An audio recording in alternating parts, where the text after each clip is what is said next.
I'm Dr. Z. Thank you. Thank you, Chuck, Marissa. This is an amazing event. Actually, it's very surreal to see me on the big screen. It's very surreal to be here. As you see, my name is Dr. Barry Zisholtz, and it's an honor to be able to address you. I'm running for State House District 86, and that runs from Toco Hills. It's like an inverted U, up towards Northland, to Tucker, down to Clarkston, Memorial, Allgood, and down to South DeKalb. There's nothing like an RJC event, especially at a time like this when the Jewish people are isolated. We feel isolated, and we feel like this country is headed in the wrong direction. And we love our country, and we're trying to make it better for our children and grandchildren. Before I get the honor to introduce a very, very special person, I'd like to tell you a little about my campaign. Many of you know that I've been a surgical urologist, and I retired in November of last year. I worked in the minority community in Riverdale and East Point for 36 years. And I've treated those communities like family, and actually they've treated me like one too. I've been able to take care of thousands of patients medically and surgically, and now I want to take care of them in a different way as a representative for State House District 86. About 3 months ago, I was approached by somebody here. Her name was Alice.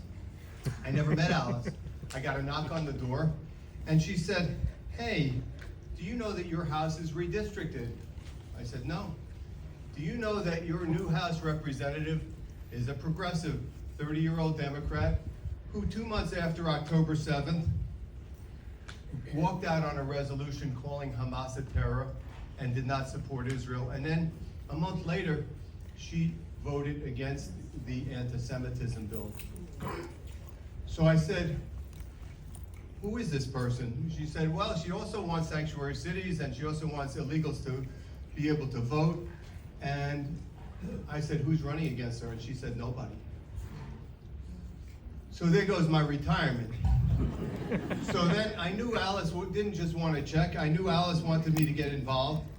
And she then said that I had 3 days to make a decision because this was at the end of February or beginning of March, and qualifications was next week. And guess what? The next day I went to the Republican GOP DeKalb, and I got a standing ovation, and they all said, "We stand with Israel unequivocally." Amen. And that made my decision. And now I just want to tell you, because I know I'm out of time, I want to tell you a little about my campaign. One of the things I'm so proud of is I'm introducing many different communities, from Clarkston to South DeKalb to the Jewish people and the Jewish culture. I think I'm probably the only Republican Orthodox Jewish person who sponsored the NAACP Juneteenth celebration in Stonecrest in front of 150 African Americans, and I got a very warm welcome, and it was really fun. Probably the only one in the country ever in the history of our country. And I visited many small businesses in Clarkston and South DeKalb, and it's been very interesting, especially when I go into the barbershops. When I go into the barbershops, it's an interesting thing because I walk in and everybody thinks I have a flat tire or I'm lost. And the scissors stop cutting and the shears turn off, and they said, "Can we help you?" And I said, "I don't need a haircut." And they said, "What are you here for?" So I get to introduce myself to all these barbers and the people in the barbershop. And every time, and you'll see it on my Facebook page, that I've been to the barbershop, at the end, they said they believe in me, and they end up with my sign in the barbershop in the middle of South DeKalb and Clarkston, Dr. Z, vote That's Dr. right. Z. So, more recently, I've run into a bunch of people who are immigrants from Vietnam. And somebody I met last week says, "We're so happy." They're afraid of socialism and communism because they've come from Vietnam. "We are so thrilled that we have somebody to vote for. And now I'm going to be on the national Vietnamese radio twice a month starting in July." I mean, it's amazing. It's amazing that they really stand with Israel and against terrorism. And so I am proud to represent the Jewish community. And I'm proud to fight back not only against Jew hatred, but also against sanctuary cities, against the right for illegals to vote. I'm proud to fight for school vouchers and school choice and affordable housing. I will fight for lower health care premiums, deductibles, which have gotten out of control. So there's many ways you can help. We need money. We need people to canvass with us. We need people to knock on doors and to make phone calls. So if anybody wants to get involved, thank you very much. Now I just want to introduce a very, very special person. Mesha Mainor is an inspiration. She's an inspiration to me, and she should be an inspiration to everybody in this room. Especially if you don't know her, you're going to get to know her. She has the courage of her convictions. I met her a couple times, but more recently, I got to see her in action when she held an open forum at the state capitol. We really didn't know each other, but we were discussing social media, harassment, and discrimination.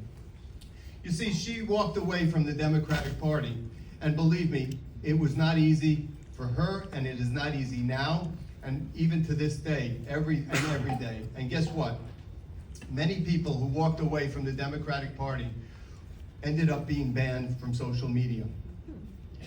And they were taken off Facebook, Instagram, and Twitter, and their businesses and their personal lives were affected just because they walked away. So Mesha, we applaud you, and everybody should applaud you. You're a woman who left the Democratic Party about a year ago, and because of that, you have been threatened and been called very hurtful and vicious names. But you in your heart and soul believe wholeheartedly in your mission despite the hate. State Representative Mainor has a master's degree in physical therapy from Howard University and is currently working on her doctorate in business administration. She is a big supporter of the police, of the Jewish people, and she voted not to defund the police. She voted that illegal immigrants cannot vote, and she voted for school choice. She always does the right thing, and many of her constituents are members of the Jewish community. She really needs our help. We need to get behind her because she represents our values and our beliefs. So it is my honor and privilege to introduce fellow Republican, my new friend, and a real inspiration, Mesha Mainor.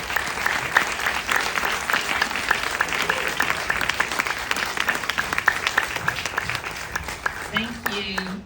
I'm going to put my timer on so we can make sure we start on time. I want to thank you for inviting me. Thank you, Mr. and Mrs. Burke. Thank you, Dr. Z, for introducing me to the Republican Jewish Council. Before I say a few words, I would love for the other candidates to stand up. So if you're a candidate running for office right now, please stand up.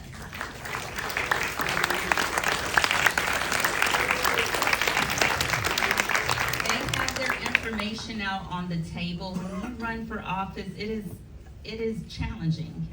You are taken away from your family members. It costs money, it costs time. So I ask that everyone, before you leave today, not only support me, but also support the other candidates as well. Every little bit goes a really long way. Like Dr. Z said, I switched parties last year, and I did receive a lot of hate. But prior to me even receiving hate, I have always been the type of person that I want to fight for the person that doesn't have the voice. The person that, has challenges in their life. I'm a physical therapist, so I work with children with disabilities. I work with seniors. And I said to myself, Mesha, these people do not have anyone supporting them. So you be the one to support them. When I got into the Capitol, one of the very first bills was a bill to help children with special needs, and the Democrats voted against children with special needs. And that was concerning to me, and so I voted with the children with special needs. And every time I say this, I see people's eyes scrunching up because they don't understand how in the world could a Democrat not vote for children with special needs, but they did. And that went on for 3 years. And after 3 years of policy that just really did not make sense, instead of me looking at the situation as the Democrats don't like me personally, they're just really mad at me that I don't believe in what they believe in. And so that's when I said to myself, Mesha, just switch parties. you don't like their policies, maybe you're not a Democrat. And from there, I had a warm welcome from you guys. I mean, it has been overwhelmingly positive. And so this is not about me. A lot of people, when they come up here, not here, but politicians in general, we like to make it about us, but it really is about you. And so for you, you are facing challenges. That's the easy way to put it, right? You're facing challenges and you feel like the world is not supporting you. I want you to know that the Georgia General Assembly is supporting you. There's a lot of hate in the world right now. And there's so much hate. I'm gonna give you a quick story. Earlier today, I left and I told my mom, I'm gonna go and meet Donald Trump. And she said, what in the heck are you gonna do that for? And I said, I'm gonna go meet the president, a former president of the United States. And my mom is a really sweet woman and she goes to church 7 days a week, it feels like. But there are lots of people that have bias and they don't even know why they have bias. Other people have just told them not to like someone. And so they don't like that person. So one of the things that I hope that I can do in my seat as the first Black woman Republican in the Georgia General Assembly is share. It sounds odd to have a statistic like that in 2024. But there were statistics just like that for the first Jewish person to be in the Georgia General Assembly. So African Americans and the Jewish community, we have a lot in common. I want to tell you where my district is before I step away. I represent District 56. If you live in one of these communities, I want you to stand up. Midtown. If you live in Midtown, Atlantic Station, the Georgia Tech area. Okay. I am so happy to see my two constituents. I will make sure that I see you after this, and I'm going to end early so we can get on with the show.